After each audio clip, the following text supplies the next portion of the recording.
کہ یہ جو ڈائجسٹ نکلتے ہیں ہما اور دوسرے، وہاں جو سلسلے وار کہانیاں شائع ہوتی ہیں وہ داستان کی جدید تاریخ ہے.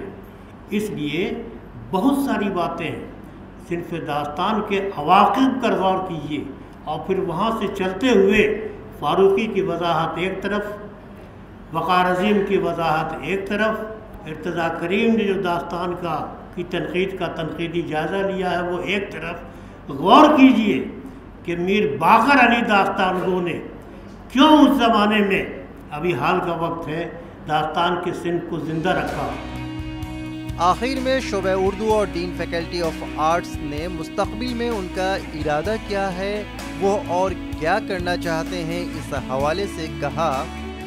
اب اگلا جو ہمارا نصاب کا پروگرام کریں گے اس میں ہم ایک ایک موضوع کو لے کر رکھیں گے. مان لیجئے کہ ہمیں درد پر ایک دن کا پورا سیمینار ہوگا، علامہ اقبال پر پورا دن بھر کا ایک سیمینار ہوگا، لیکن وہ سیمینار اسکالرلی جو ہوتا ہے نا بہت بڑا کہ صاحب اس میں یہ ہوگا اور وہ نہیں، بلکہ جو نصاب میں چیزیں پڑھائی جا رہی ہیں، فلسفہ عشق ہے، فلسفہ تصوف ہے، مقام خودی ہے، فلسفہ خود، ان سب چیزوں پر باضابطہ گفتگو ہوگی اور اس میں ہم طلباء کو شریک کریں گے کہ صاحب یہ فلسفہ خودی یہ ہے، اور اس فلسفہ خودی کو حکیم نے کیسے سمجھا ہے، یوسف حسین خان نے کیسے سمجھا ہے، دوسرے ماہر اقبالیات نے انہوں نے کیسے سمجھا ہے. یہ ان حوالوں سے اگر ہم گفتگو کریں گے تو شاید بچوں کو زیادہ فائدہ ہوگا. یہ صرف اقبال کی بات نہیں ہے. ہم پریم چند کو لیں گے تو صرف پریم چند پہ گفتگو کریں گے، ان کے تمام ناولوں پر گفتگو کریں گے، ان کے تمام افسانوں پہ گفتگو کریں گے. ظاہر سی بات ہے کہ دائرہ کار اگر بڑا ہوگا تو ممکن ہے کہ ہم ایک دن کے بجائے 2 دن اس سیمینار کو رکھیں گے، لیکن ہمارا مقصد صرف یہ ہے کہ ہم اپنے طلباء کو نصاب سے پوری طرح سے واقف کرا دیں اور ہمارے اساتذہ ایک طرح سے ریفریش ہو جائیں گے، اور ریفریش ہو کر کے بچوں سے انٹریکٹ کریں گے، بات چیت کریں گے، تو شاید ہم اپنے اردو کے جو طلباء ہیں اور طالبات ہیں ان کو شاید ہم کچھ نیا دے سکیں. تو ناظرین، دیکھا آپ نے کہ کس طرح شعبہ اردو دہلی یونیورسٹی ہمارے نصاب کو لے کر سنجیدہ ہے اور وہ یہ کوشش کر رہی ہے کہ ہمارے نصاب میں کچھ تبدیلیاں ہوں اور ہمارے جو نونہال ہیں، یا یوں کہیے کہ ہمارے جو ساتھی جو یونیورسٹی کے سطح پر اپنی تعلیم کے لیے جا رہے ہیں، ان کو ایک بہتر نصاب مہیا ہو سکے اور جس سے وہ اپنے ساتھ ساتھ ادب کے ساتھ ساتھ کلاسیکی ادب کے ساتھ ساتھ عصری ادب سے بھی روشناس ہو سکیں. تو ناظرین، آئیے ہم اپنے اس سفر کو آگے بڑھاتے ہیں اور آپ کو لیے چلتے ہیں پوسا روڈ میں واقع ایک انسٹیٹیوٹ میں، جی ہاں، ہوٹل مینجمنٹ کے انسٹیٹیوٹ میں، جہاں کے طالب علموں نے اپنے ہنر کا، یا یوں کہیے کہ جو انہوں نے سیکھا ہے، سمجھا ہے، اس کا استعمال کرتے ہوئے فوڈ فیسٹیول کا انعقاد کیا اور اس میں بہترین کھانے بنائے اور وہاں آئے ہوئے مہمانوں کو سرو بھی کیا، ان کے سامنے پیش بھی کیا. لوگوں نے نہ صرف اس کھانے کا لطف اٹھایا بلکہ اپنے اپنے خیالات کا اظہار بھی کیا. لیجیے پیش ہے اس پہ ایک چھوٹی سی رپورٹ. پوسا روڈ پر واقع انسٹیٹیوٹ آف ہوٹل مینجمنٹ میں گزشتہ دنوں فوڈ فیسٹیول کا انعقاد ہوا، جس میں وہاں کے طلباء نے اپنی کارکردگی پیش کی. آج کورین فوڈ فیسٹیول ہو رہا ہے جس میں ہمارے اسٹوڈنٹس نے پورے جوش و شور سے پارٹیسپیٹ کیا ہے، اور انہوں نے یہ جو آج پورا فوڈ ڈسپلے لگا ہوا ہے ٹیچرز کی گائیڈنس کے اندر، سارا آج انہوں نے ہی بنایا ہے اور اپنا ان کا کافی یوگدان رہا ہے. آج کے دن انہوں نے یہ ڈفرینٹ ٹائپ آف فوڈ جو بنائے ہیں وہ میں آپ کو ابھی دکھاؤں گی ساتھ ساتھ لے جا کر کے، اور شروع کرتے ہیں. خوش قسمتی ہوگی کہ آپ ہمارے ساتھ چلیں گی اور ہمیں بتائیں گے اپنے اسٹوڈنٹ کے بارے میں کہ انہوں نے کیا کچھ بنایا اور اس کو ٹیسٹ بھی ہم کریں گے. ضرور ضرور آئیے. تو سب سے خاص کیا رہا آج کے ڈش میں، اگر ہم بات کریں آپ سے کہ آپ خاص کیا رہا آپ کو جو پسند آیا ہو؟ میری پسند تو یہ ہے کیونکہ میں ہیلتھ کانشیس ہوں، تو یہ ایک ڈش ہے جیسے یہ جاپنیز میں سوشی بولتے ہیں، اسی ٹائپ کی ڈش ہے جو کہ یہ آپ ہرا ہرا دیکھ رہے ہیں، اس کو نوری بولتے ہیں اور اسٹکی رائس سے بنتی ہے، تو it's very good for health conscious people. تو اس کو کس نے بنایا ہے؟ یہ اسٹوڈنٹس نے ہی بنایا ہمارے. اچھا، آپ کے اسٹوڈنٹ نے بنایا. تو چلیے ان سے ہی پوچھتے ہیں کہ اس کو بنانے کے لیے انہوں نے کتنی محنت کی اور کتنے پسینے بہائے. جی، آپ کا نام؟ میرا نام موئشانی ایڈا پال ہے اور یہ اس کو بنانے میں ہم لوگوں کو بہت ٹائم لگا. ہم لوگ کل سے صبح سے لگے ہوئے ہیں. رائس اس کا جو رائس ہے اس کے اندر کے کمپوننٹس, اس کا نوری شیٹ جو ہم لوگوں نے جس سے رول کیا ہے اس کو بھی الگ سے پریپیئر کرتے ہیں, پھر اسمبل کرتے ہیں. تو اس کو بنانے میں ٹائم لگا اینڈ اسمبل کرنے فائنل ڈیلیوری. اور جو ایکچوئل پروجیکٹ کے جو مینیجر تھے وہ تانیہ میم تھی جو میری سینئر ہے. نمسکار. تو آج ہم نے کمباب بنایا ہے جو کہ جاپان میں سوشی بولا جاتا ہے.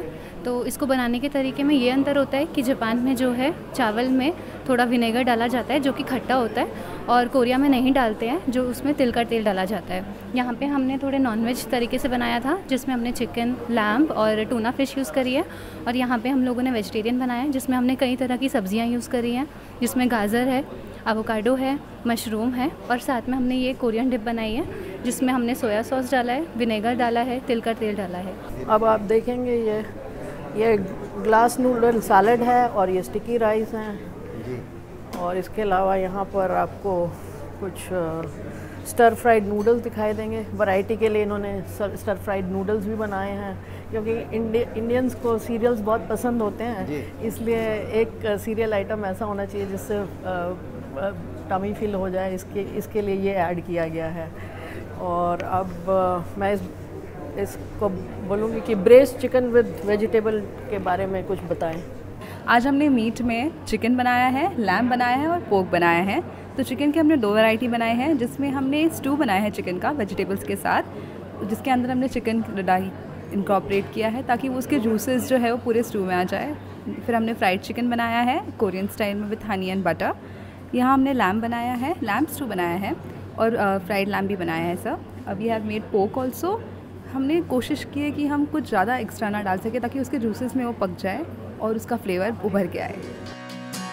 انسٹیٹیوٹ کے پرنسپل نے اپنی خوشی کا اظہار کرتے ہوئے کہا, ہمارا ایک دھیے رہتا ہے سمے سمے میں کہ ہم لوگ دیش ودیش کے کوئزین کے بارے میں, لوگوں کے کھانے کے بارے میں, ان کی سبھیتا کے بارے میں, تہذیب کے بارے میں سیکھنے کے لیے ہم ودیشوں سے ایکسپرٹس بلوائیں. سمے سمے میں دیش کے الگ الگ کونے سے لوگ یہاں آتے ہیں اور اسی سلسلے میں اس بار کوریا دیش سے وہاں کی سرکار کے ایک انسٹیٹیوٹ کے معرفت ہمارے پاس ایک شیف 2 مہینے کے لیے یہاں ان کو بھیجا گیا تھا. اور جولائی مہینے سے آج تک وہ سنستھان کے وبھن کورس کے ودیارتھیوں کو کورین کھانے کے بارے میں, کورین سبھیتا کے بارے میں گیان دے رہے تھے. اور وہی جو گیان ارجت کیا ہے ہمارے ودیارتھیوں نے بگت 2 مہینے میں, اس کا آج انہوں نے ایک نمونہ دکھایا. تو ناظرین, دیکھا آپ نے کہ کس طرح سے ہمارے طالب علموں نے اپنی خوشی کا اظہار کیا اور اپنے ہنر کا بھی وہاں پہ مظاہرہ کیا. انہوں نے کھانے بنائے اور اتنے اچھے انداز میں لوگوں کے سامنے پیش کیا کہ کیا کہنے تھے. کھانا بھی لذیذ تھا اور وہاں کے جو پرنسپل تھے انہوں نے بھی اپنی خوشی کا برملا اظہار بھی کیا. آئیے ناظرین, آپ کو اب ہم لیے چلتے ہیں ایک ایسی محفل میں جسے ہم داستان کے نام سے جانتے ہیں. جی ہاں ناظرین, داستان کی ہم بات کر رہے تھے. داستان تو پہلے زمانے میں یا یوں کہیے کہ کلاسیکی ادب میں ایک مقام رکھتا تھا, لیکن موجودہ وقت میں بھی داستان اپنی اہمیت پھر سے بحال کر رہی ہے. داستان کا جو انداز ہے, اس انداز کے کیا کہنے ہیں. ایسے ہی ایک داستان کی مجلس منعقدہ کی گئی گزشتہ دنوں انڈیا اسلامک کلچرل سینٹر میں, جہاں پہ داستان مرثیہ یعنی مرثیہ کے داستان کو پیش کیا گیا اور کربلا سے لے کر کاشی تک کی اس عنوان سے داستان پیش کیا گیا. اس داستان میں اس محفل کی روح رواں کامنا پرساد نے بھی اپنے خیالات کا اظہار کیا. تو لیجیے سامعین, پیش ہے اس کی ایک رپورٹ. سلام ماہ نجات. ماضی قریب میں جاوید بشش نے غم حسین کو ہندوستانی عناصر سے ہم آہنگ کیا ہے. داستان کی صنف بہت پرانی ہے, مگر اس صنف کو موجودہ دور میں بھی نہ صرف پسند کیا جا رہا ہے بلکہ اسے سراہا بھی جا رہا ہے.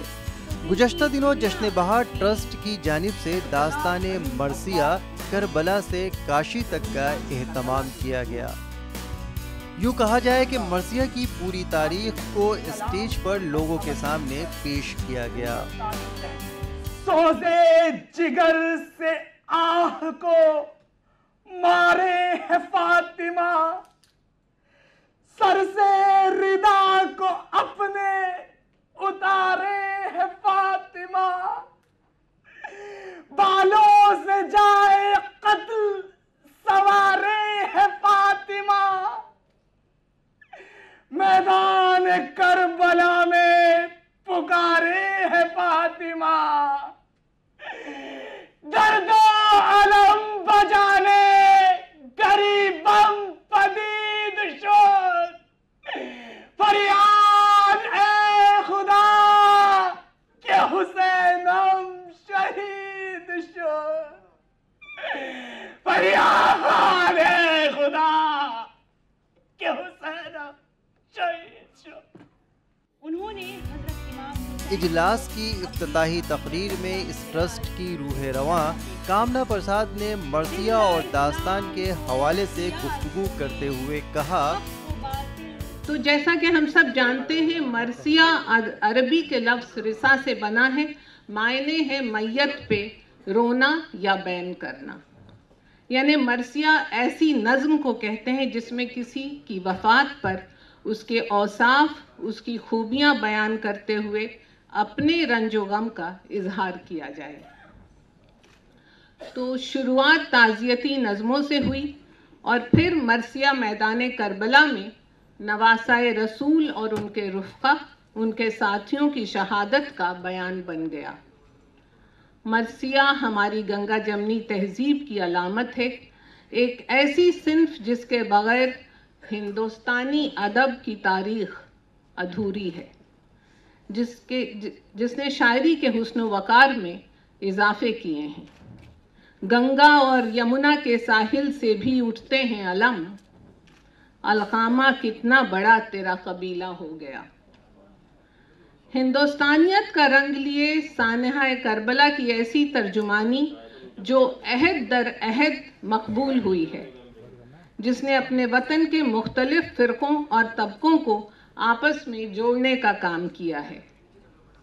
مرثیہ نگاری کے ابتدائی دور سے ہی غیر مسلم شعراء بھی اس سفر میں شامل رہے ہیں. صنف مرثیہ کربلا کو کاشی سے جوڑتی ہے، فرات کو گنگا سے جوڑتی ہے اور انسانیت کو روحانیت سے جوڑتی ہے. وہیں موجود مہمانان ذی وقار سابق نائب صدر جمہوریہ حامد انصاری نے بھی مرثیہ کے حوالے سے کہا کہ مرثیہ کا آغاز اسلام سے قبل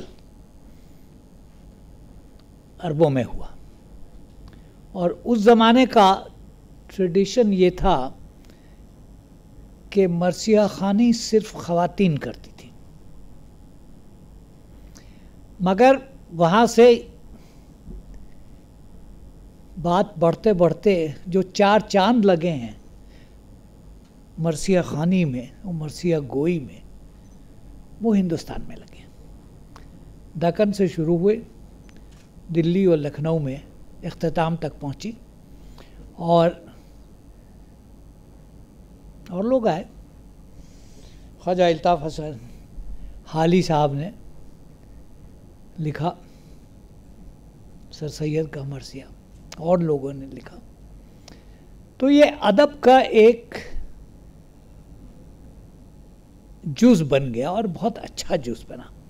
اور چونکہ ہندوستان میں پرورش پائی ایک نئے انداز سے، اس لیے بہت صحیح کہا گیا ہے کہ کربلا سے کاشی تک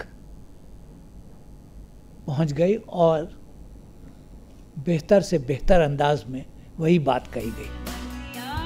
اس پروگرام میں شرکت کے لیے آئے ہوئے دوسرے مہمانوں نے بھی اردو ادب اور اردو تہذیب کے حوالے سے کہا تو تہذیب کی حفاظت تو زبان ہی کرتی ہے. اگر ہم زبان کھو دیں تو تہذیب کہاں رہے گی.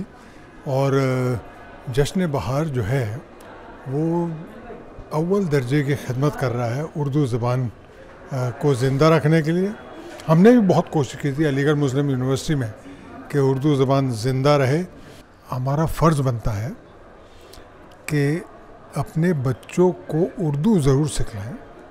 دیکھیں، اردو روزی روٹی کی زبان نہیں ہے.